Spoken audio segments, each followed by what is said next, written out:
Hey guys, welcome to my video যেখানে আমি আমার ডায়েরি প্রতিদিনের জন্য লিখি but in my case I am such a idiot আমি যেটা পারি না shit. So in this video আমি একটা ইন্টারেস্টিং কথা বলবো যেটা তোমাদের অনেকেই যেটা সম্পর্কে একটু ভুল ধারণা আছে। So let's start. সো তোমরা অনেকেই ভাবো যে ডিম্পল থাকলে ইটস গ্রেট, সেই আগুন মানে জোস মাই মাখন। In really, there is some disadvantages for it, but in this video we will talk about that. এই পর্যন্ত আমি সেম কথা দুইবার বলছি। সো বলা শুরু করে তাহলে একটি স্টোরি বলে তাহলে তোমাদের জন্য বোঝাটা অনেক ইজি হবে আমার যে স্টোরিটা হচ্ছে একদিন ক্লাসে মেবি ক্লাস 9-এ মেবি 10-এ ক্লাসে হচ্ছে আমাকে আর সমাজ টিচার আমাকে আমার ফ্রেন্ডকে দাঁড়াও করাইস। আমরা দুষ্টাইম কথা বলতেছিলাম আর কি, এই গুতাগুতিও করতেছিলাম হোয়াট এভার এভরি বয়েজ জন্য।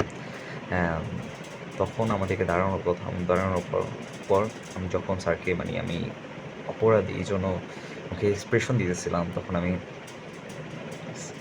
এমন করতে গেছি তখন আমি স্যারকে দেখে দিই স্যার আমি খুবই দুঃখিত, কিন্তু এখানে এখানে এই যে টিম্পলটা পড়ছে স্যার তুই স্যারে আমার তখন বলে তুই বেয়াদবি করে আবার হাসতেছস কেন ভাই? সবসময় যে সব কিছু যে তোমার কাছে থাকবে আর তুমি হ্যাপি হবে জিনিসটা এমন না, পেইন আসবে ভাই।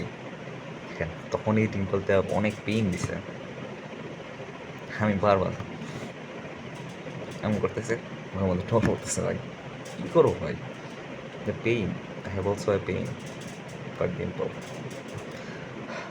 So till then goodbye. স্যাডনেসের জন্য কিছু ডিপ্রেশনে যাই, and so peace, I am depressed.